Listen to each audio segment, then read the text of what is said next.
All right, we are live now. Sue, you can start the show. Hi, we want to thank you for joining us today. We're grateful that you're here and we hope you'll enjoy our little interview. My name is Sue Howenstein and I'm here with Farah Ahmed. Farah and I are co-founders of the Fort Bend Voters League, and I represent also the Fort Bend Community Action Network, Fort Bend CAN. Neither of our organizations endorses candidates for office. The mission of both of our organizations include informing and educated Fort Bend voters, and that's why we're here. So today we're visiting with Suzanne Whatley, who is a candidate for Sugarland at-large position 1. And I'm going to let Suzanne take a moment to just introduce herself before we start pummeling her with questions. Okay, well, I'm ready for your questions anytime. But thank you, Farah. Thank you, Sue, for having me here. I am Suzanne Whatley, and I'm running for District 1, City of Sugarland. I am excited to be here. I'm even more excited to answer your questions and to inform some of our voters how I operate and how I can help you as a city council member. I think it's important for our voters to know who they align with when they vote. I've worked polls for quite a while now, and I like seeing voters come in and knowing what they're doing when they vote. I have lived in Sugarland 24 years. I grew up down the street in El Campo. I'm a rice bird. And as such, I'm familiar with Sugarland in many ways, but my husband and I moved here in 1997. We have 5 kids that went through the school districts here. One daughter went through Fort Bend Christian, and we've raised our children here. We've been involved in the community forever. Last 6 years, I really focused on becoming a council member. We talked about this and prayed about this because it's not something you just take on easily, in our opinion. So Brad and I really adjusted our time to allow me to work in the community. And that's where I met Farah, working in the community, nonprofits, civic organizations. So I could find out what our community needs were, how are people dependent on the community, and how are people dependent on the city to meet those needs. As well as that, I had to find out more about how our city operated. I'm a firm believer, if you're going to do something, you need to know the job itself, kind of like reconnaissance for the job. I started working with the city through Sugarland 101, the police department, fire department. And as you all know, I never left the fire department. I love my firefighters and my EMS. I'm the president of the CFAAA, and I'm a huge advocate for fire safety. One of the things I also started doing was attending all the workshops to learn as much as I could about city governance. Part of that was to understand how to operate, and if I even wanted the job. I am on planning and zoning. I'm on my 2nd term, and I do want the job. I do love everything about it. So a natural thing for me to do at this point was to take the love of our city and serving it, and the love of the people that live in it, put it together. And I think a council member is where I need to be. Well, thank you. I mean, it definitely shows that you've been involved for quite a bit. And I think we took those Sugarland 101 classes. Did you take that, Sue? Sugarland Yes. 101, right? Yeah. And the police, the citizens police. Way to learn about the city. Yeah. I mean, it's a great way to learn about how the city operates. Right. And then the Citizens Police Academy. And right now I'm enrolled in the Fire Academy. So hopefully we'll get to put out some controlled fires that we're told, some hands-on instead of doing it virtually. But I wanted to jump in on a topic that was really, it had really reached a national spotlight around 2018 and 2019. And that was with the Sugarland 95, which were the 95 bodies found of convict labor, leased convict labor in the Sugarland area. And from the history, when we read the history about it, it's really like the extension of slavery under Jim Crow. Really horrible circumstances of how the labor class and the convict labor class was working the fields, the sugar plantations. So there's a lot of discussion on how to be respectful of those that are laying there basically like in sacred land, how to educate everyone about the history and how to make sure that we learn about our history, but also stay united, not to use history as a reason kind of break up people. So I really wanted your your views on the Sugar Land 95. And then there was also a perspective that they wanted the city of Sugar Land to take a much more larger role in the preservation and the discussion of maybe having a museum or a park for the Sugar Land 95. Just wanted to hear your thoughts on that. I appreciate that, Farah. Thank you. You know, when we first talked about this being a topic, I honestly thought that this issue was kind of mute already. And I talked to people who felt many ways. There's people on this extreme and this extreme, and most of us are kind of coming to the middle of it and understanding it as something we can actually come together on. And that's the good news. I talked to people that really are still interested in this, and I think it's a great topic. Our city had a great statement on this, and their statement at this time is they wish to memorialize it and to honor these people in a manner that will make everyone in Sugar Land proud of who they are, but to still honor the heritage and the people that were there. One thing I know for sure is we need to know who they were. And I know that the council did agree and support a DNA testing of those people there, because there are people that are there that are nameless right now, and that's not right, you know. So if there was a way to find out, that was something we needed to do. I know that this all started in February of 2018, and we're still here. The city has always worked towards coming to find a way to get an answer. I know we gave approval from the beginning to have those bodies removed and put into the city cemetery. And a lot of people probably didn't want to do the removal of the bodies to disturb them. And I kind of agree with that. You know, I would not want my parents removed for any reason, and they are properly buried. So imagine moving someone that's not. I would rather lay them to rest where they were with a proper burial. The city council went through years of discussion. They put a task force together to see what the people wanted. And at the end of the day, we're looking at the jurisdiction of Fort Bend ISD. And we went through a House bill that just passed not long ago that gave that jurisdiction to Fort Bend ISD. So I know right now that that gave it to the county. So Fort Bend ISD and Sugar Land came together to support that. And at this time, Fort Bend ISD has jurisdiction to take care of that. The memorial, I think, to lay them to rest took November 2019. And I've been to the site, and it definitely needs the museum we're talking about. The city has always offered to support any means to memorialize them. It is my understanding, and Farah, you can tell me if I'm not correct, that the museum funding is of private funds. Is that correct that we're looking at?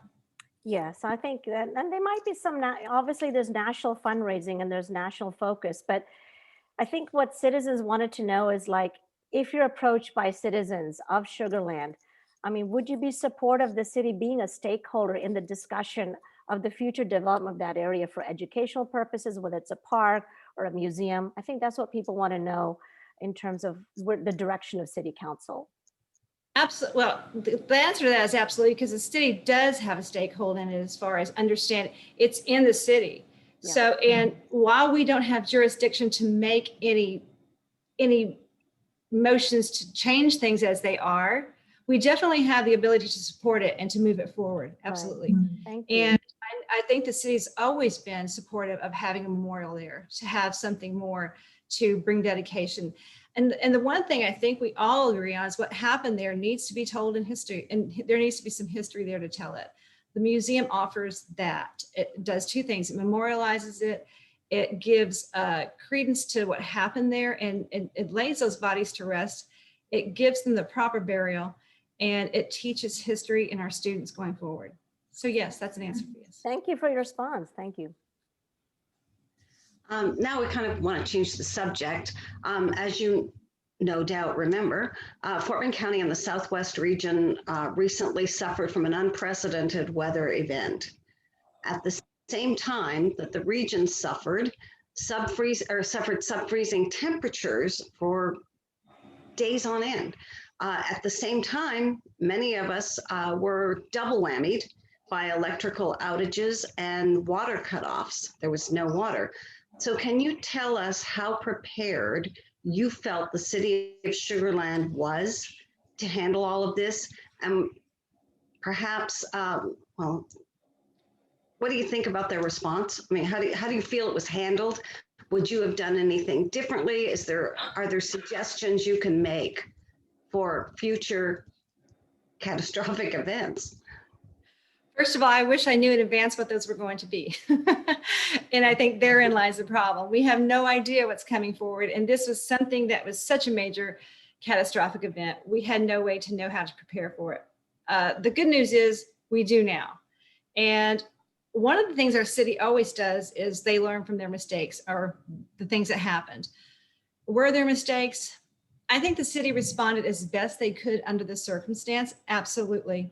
I worked at River Point. I was called out on Monday, got there, and I didn't return back home till Thursday. I was intermittently going there, trying to drive just a few miles without having a wreck. What I saw happen was devastating to everybody. From my perspective, I saw people coming to us who we expected families that had no power. What we got were people that were indigent who had no means of surviving. It was way beyond what we expected. So on a city level, it was way beyond what they expected. We were in survival mode. We weren't in trying to make everybody happy. We were in survival mode. And the city kicked in right away. I worked closely with the fire department and EMS and emergency services. We looked for ambulances to take people that we had in our care who we were not prepared to care for and get them to hospitals, and the ambulance services could not do it. And I know people in the ambulance services. I made personal calls at anybody. I was at the point where driving my own truck to get someone moved. We had patients with possible COVID with us, and we couldn't expose other people. So there are so many lessons to learn from this. And we can talk about the garbage situation. I think, that was something that we were already changing to be prepared for next time. And in that situation, while it's not a good one, was not life-threatening the way I saw things. The city realized what they could do to help people. The power outage was beyond our control. We do water. The city provides water, and they did everything they could. The fortunate thing is we were already updating our water services and some of our plants. So when they went off, we were fortunate that we could get them back online again. That wouldn't have happened 2 years ago. So while we had some problems, they could have been much worse. And while we know what they were, we can be ready for next time in those respects. One of the things I really want to do, and I've talked to many people about this, is start helping our citizens be ready. From what I saw, we are going to have to rely on ourselves and on people who can help ourselves. I called people that I know, Farah was in on some of these calls too, to bring food to the shelter, to bring blankets to the shelter. And those are the people who responded, because our emergency services in our city were busy trying to get water going. We're busy trying to help people with wrecks. So the people who came to help at the center were people like you and me who were able to help. And we didn't have the correct training. So if I show up next time, I want to know how to set up an emergency center. And I want people like me who are interested in doing that to be trained. So we're working on that right now. What we have also learned is that we can respond quickly. The city, in a week's time, cut permit fees, made sure we had the ability to rebuild without having to wait months for permits and inspections. Now, they were still done safely, but we were able to do that. We adjusted the water bills because we knew people would have outrageous bills. So they responded, in my opinion, very quickly and very creative to help the people recover. Thank you. I feel like we're jumping in from one disaster to another disaster lesson, which was the flooding a couple of years ago. So far we've been lucky. The year is not over yet. And the issue about Harvey and flooding, And there was, what kind of mitigation can be done with the Brazos River, and all the lids are spending money to make sure they can hold more water, and bigger pumps. Definitely that's happening around in the First Colony area. A lot of homes in the First Colony area were flooded or close to being flooded. It was really, I think, traumatic for a lot of people. So that this freeze is like, oh, now another thing to worry about. So, like, can you give us some things on updates on the city response to flooded and the studies and what's being done to make sure we're kind of getting ready for, hopefully not another one, but a situation where there could be, some flooding concerns again. Well, Farah, you're right. We don't know what to expect next. I'm expecting a locust. I mean, I don't know. But the flooding issue, just like this last storm issue, brought to light so many things. And we were able to look at the city and find out where those issues were. And some of those places that flooded needed repair right away, and they were handled. We still have a couple of places that are on the books to fix. And we have a flooding issue is not a flooding issue. It's a drainage issue. And, we had our general obligation bond, and that was a huge bond that passed. After COVID, we could not move forward and do that, implement the entire bond with what was happening with COVID and understanding where our financial stability was going to be. But the things that are moving forward on that bond are drainage issues. We are moving forward to make sure our drainage is addressed so flooding is not another issue. And I'm glad about that. I'm happy about that, because it may not seem like a big deal now to get that drainage fixed, but I promise you, the next Harvey comes along, we're going to want to make sure that we did this now and not wait to do it later.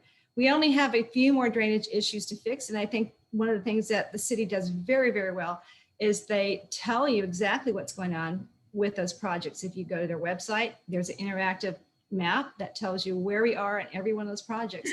So if you have an issue or expect you might, the beautiful thing is go click on the map, find your house and see where they're at on any problems, and contact. That's what your council members are for. Contact them, see where you're at. I really am proud of the city for moving forward with the drainage issues so that we don't have this next time. That's imperative. And you mentioned the Brazos. That's kind of infrastructure. I know we're going there probably, but that is a major concern for our city as well. Thank you. Absolutely. Totally agree. Okay, so from one catastrophe to another, the COVID pandemic. There's no doubt Too much. this country was totally unprepared for the ravages of COVID-19. Everyone has been impacted, from children to grandma. We've lost a lot of businesses, and now we're slowly entering the recovery stage. So my question, I really want to get your input on what impact our local businesses, what impact on the local businesses disturbs you the most? And do you have a plan? Do you support the plans that are in place to get these people back on their feet and get us back to a relative normal? Thank you, Sue. There are so many yeses in those questions. I don't know if you know this, I am small business. I've been in business for 17 years, moved to the Exxon station across from Imperial Char House 7 years ago. I bought that building. I don't know how I bought that building, but I got it. And it's my baby. And it's been my business. We have, our biggest client is Fort Bend ISD and all the school districts. So you can imagine what COVID did to my business. The schools were no longer our client. They could not be. And we were in dire straits. And I'm giving you this from my perspective because I want you to understand, I know what COVID can do to a business if you don't learn to work around it. The new word out there is pivot. I mean, to pivot, you have to plant 1 foot hard or plant on something you know for sure, and then make a swift movement to something you can count on in the future. It's a pivot. And that's exactly what we did. We planted on something we knew for sure, that we wanted to stay in business and we would do whatever it took. But we had to move forward and be creative in our thinking. At this time, as a matter of fact, today, we are moving out of our building. We are gutting my building, and my husband is moving his business into my building so he can share in the expense of taking care of that building, because we cannot afford to pay my mortgage. Wow. Wow. I stepped away from managing my business, and it's managed by my partner, Sue, who's been with me for over 10 years. I cannot afford my own salary if my employees are going to stay. So we made a decision to stay in business for the sake of my employees and for the sake of the jobs we do for the community. And to do that, we had to major pivot. And I am telling you that story because it's very, this is what a lot of businesses are doing. A lot of businesses are having to find ways to stay alive. Creative, sure. Yeah. It's not a bad thing, because when I talk about this, I look at it and we go, wow, we should have done this years ago, because it's saving money. And it's really pretty smart. I have talked with some people who are in the same business. I'm in a tiny business. I say 10 or less is tiny. And these are the ones who are hit the hardest, because I talk to people who take their life savings and put them into a business. They will quit whatever they've done in their career, especially if it's the breadwinner, and they put it into a business, and they're paying rent on a building they don't own. And now what do? They're ready to jump off a bridge, because they don't know what to do. These are the people we have to work with the most, because this is their dream, this is their life, and these are their families. And to get them back and running again, we have to find ways to help them. And the first way I know how is just to talk to them, find out, hey, first of all, you're not alone. And secondly, what can we do to help you creatively pivot like we did? So a few of us are getting together and talking about, hey, what did you do to be successful? Where are you at in your journey? How can we help keep you alive? And there are many resources out there. For instance, you may not realize that we are still getting money from the CARES Act. They are still giving money. And people, when I tell them that, don't realize that. Our city works closely with the chamber. I get texts and emails from them all the time saying, hey, here's an opportunity for you. Take advantage of it. They did Sweet Cash. I am a Sweet Cash partner. We were talking about that. We were talking about Sweet Cash. Yeah. Tell us a little bit about that. And yeah, and did it work? Did it work? It worked fabulously. I'm so honored to be a part of it, because some of the funding, the other half of the cash goes to the healthcare industry as gifts. And the city just popped up and said, hey, we're going to make you a Sweet Cash partner. You've been in business for a long time. So they came in, they brought us a check, and they said, now here's what you do. And it was a simple program, and it brought us, they were the first ones to step up and help us. This was way back in September or so.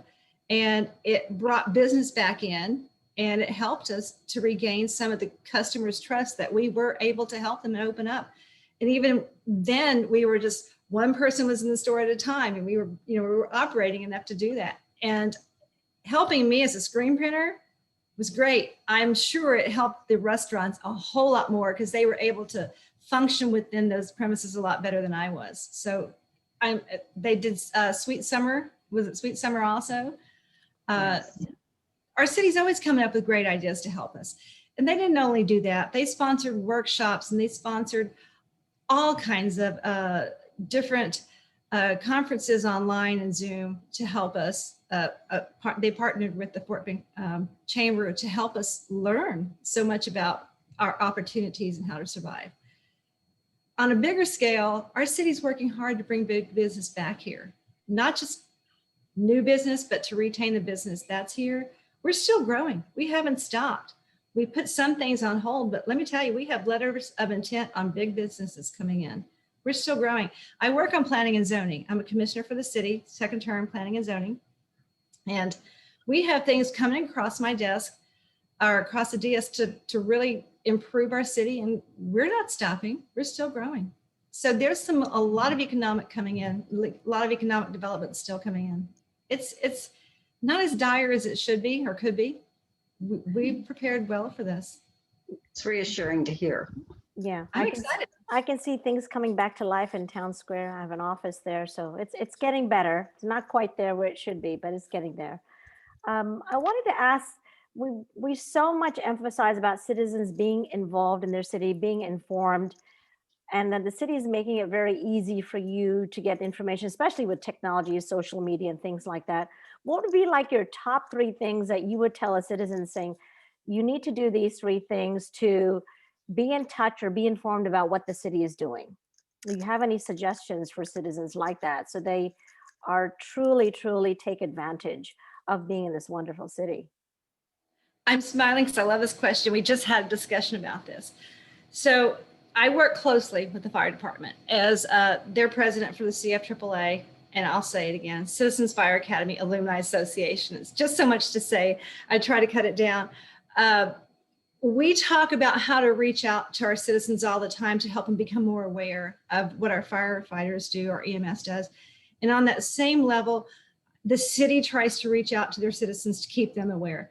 We have 311. If there's anything I'm going to hit on, is call 311, ask them anything you want. They are there for that service. And I know people have called and asked, what kind of trees, what kind of animals, birds do we have in our trees? And when's the best time to go bird watching? That's okay. That's okay. Ask them those questions and they will refer you to someone else if they can't answer them. But one of the things that we just talked about, I would like to see happen is to take 311 and diversify it into different languages, because right now language is a barrier for our city. We have so many wonderful cultures coming in and so many diverse people coming into our city that some of them can't access 311 and get the information they need. So one of the things we need to keep moving forward with is changing the language access on 311 so they can get that. I think that'd be a great idea. On that same note, Tara, what was your question? So you got 311, and then what are the other 2 things that you think a citizen should get involved in or actually think about that the city provides as a way of information? It could be maybe liking the page or something, or on social media. Okay, and that's another one. I was going to say that social media is a great thing because our city has really worked hard. I remember I was on a volunteer. That's the other thing you can do. I'll get to that. I was on a volunteer group through the city to do some surveys through their website and saying, okay, I am not proficient in technology. I don't know if you get that or not. I could use a 12-year-old most of the time to help me. But they asked people like me to come on and play with their website to help them design it and make it more accessible to people who really weren't that technology. User friendly, right. And so I know they worked hard to make it user friendly for everyone. And that was a couple of years ago, and they've continued to work hard to make sure it was. If it's not, you know what, we need your feedback. I would love for everybody to be able to get on there and find out what we can do to make it easier for you.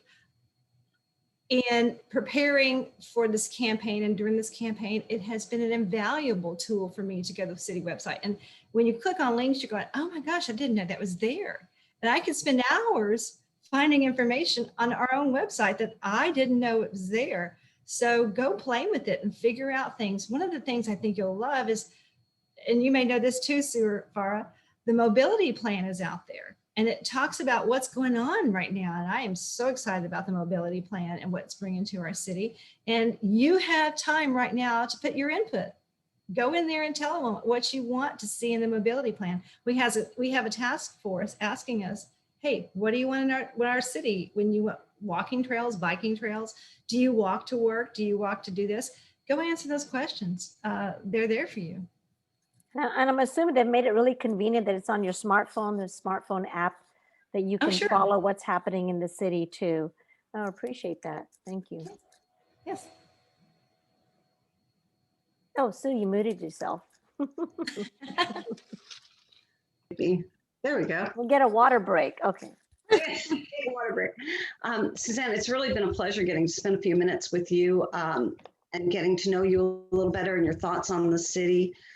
We would like for you to take just a moment, if there's some things that you want to bring up that we didn't ask about, if you'd want to give us your website and Facebook contact information to share with people that are watching that want to do a little more research. Sure. I appreciate that, Sue. I've had this conversation with so many people. I have people that will like my page or this or that, or ask for a sign, or I'll go put a sign out and I go, you need to know me before you put a sign out. I mean, I appreciate that so much, but I really am adamant about people knowing who they vote for. And it's more about who you align with that you can approach when you have needs as a constituent. I looked at this position a long time ago. A long time ago. For 6 years, I've been getting ready. I mean, at least 6 years. And I looked at an at-large position and I thought, no, I want constituents. I want people to hold me accountable, people that I can represent, and people that have an input for me. And so I waited for this time for a while. What I want people to know about me is that I take this job very serious. And if that hasn't come across yet, I'll say it again. I take this job very serious. It's not something that Brad or I have just thought about overnight or in the last year. And I have to tell you, it's not my decision. It's Brad's too, because we're at a point in our life where the kids are finally all gone. And we could be doing a lot of other things, but we both love this community. He has volunteered and he's on more boards than me, honestly. And when we look at how to best serve, we had 2 questions in mind that we prayed about and we talked about for years. 1, do I keep serving the way I am in the community? Is that the best way to be effective? Or do I take on this position and serve our community in this capacity? Which one does the most good? And what it came down to is this is the one we chose because this is where I truly believe I was led to be. And this is where I think I can do the most good by being a voice for people. And that's why I'm doing it. People ask, why are you doing this? And for a while I go, I don't know. But if you don't know, you shouldn't do it. But the honest answer is because I love the people that I will serve and I love my city. And if you want more information, my Facebook is Suzanne, the number 4, Sugarland. And my website is Suzanne, the number 4, sugarland.com. And Instagrams, it's all the same. We made it easy. Good. We appreciate that. So we thank you for sharing all this information. Farah, thank you. This is a great opportunity. I feel the information you've shared with us is beneficial information for our listeners. And now I want to talk to the people that are watching and tell them that it's time for them to do their part. The election is Saturday, May the 1st. The polls will be open from 7 a.m. to 7 p.m. Early voting takes place Monday, April 19th, so it's right around the corner. Lasts through Tuesday, April 27th. The polls are open from 8 a.m. to 5 p.m. daily, except for those last 2 days of early voting. Then it switches from, it changes till 7 a.m. to 7 p.m. So it gives you a little bit more time during the day. There is no excuse for not hitting the polls during this time. There's any information that you might be looking for, you can find on the Fort Bend County Elections Office website, which is fortbendcountytx.org. And you go to the, I think it's, you look for the departments and you go to elections and you click there and it just takes you, you can just kind of dig, you can go into that rabbit hole on the elections page also and find any information you need. And if you need to reach out to either of us, we're very easy to find. So just remember to vote. Thank you. And thank you all for being here. Great. Thank you, Suzanne, for giving us your afternoon. Appreciate it. Thank you. Thank you so much, both of you and everybody watching. I'm so honored to be here. Thank you.